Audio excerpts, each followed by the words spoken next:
Right, we're here at my brother-in-law's place working on his 93 Dodge. I just wanted to make a quick video on showing you what it takes to drop the fuel tank if you've never done this before. So here's the fuel tank,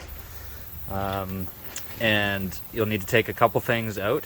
From the bottom, you have to disconnect the fuel neck filler up here, just a couple screws, and then it's just a press fit into the tank here. So when you're actually dropping the tank, you can pull out the whole filler. It's kind of just like a rubber grommet. And then this is the vent tube that goes back up to where the filler neck is. There's a hose clamp that goes on there, 5/16. And then this is where the fuel lines go into. There's a fuel out and a fuel in. You can see the arrows. And then that's the sensor that goes up to your gauges, and nothing goes there. So you gotta disconnect the fuel lines, disconnect the sensor, disconnect the hose clamp, and disconnect the filler neck, and then you'll be able to take off the two fuel tank straps that are on there, and then she'll be able to drop right down.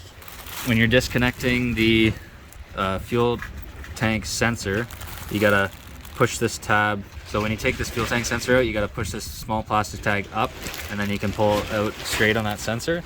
And then for these, there's two small plastic tabs on each side. So these are quick connects from the factory. They're able to plug in easy, but you gotta pry in each side so that way the plastic lines are able to go straight back. It's the same thing on the fuel line that runs to the fuel pump. So if you want a reference, just take a look at the fuel pump line. You'll be able to easily see how they work before you try and finagle your arm up underneath the fuel, or up above the fuel tank while the bed is on. It's a little difficult to get at, but you can actually stick your head in between the drive shaft and the fuel tank, or sorry, the drive shaft and the muffler, I think it is, and then you can actually get your head up there and see how it works, and get a screwdriver in there and get it off. So that's how you drop your fuel tank. Thanks for watching.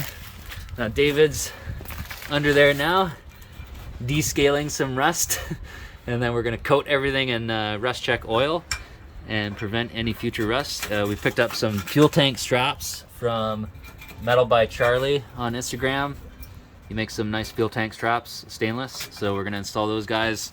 The reason we're dropping the fuel tank is we're running all new brake lines. So we're gonna run all new brake lines from the front to the rear, and we're gonna delete the rear wheel anti-lock because it was leaking and causing issues. Say bye, David. Bye.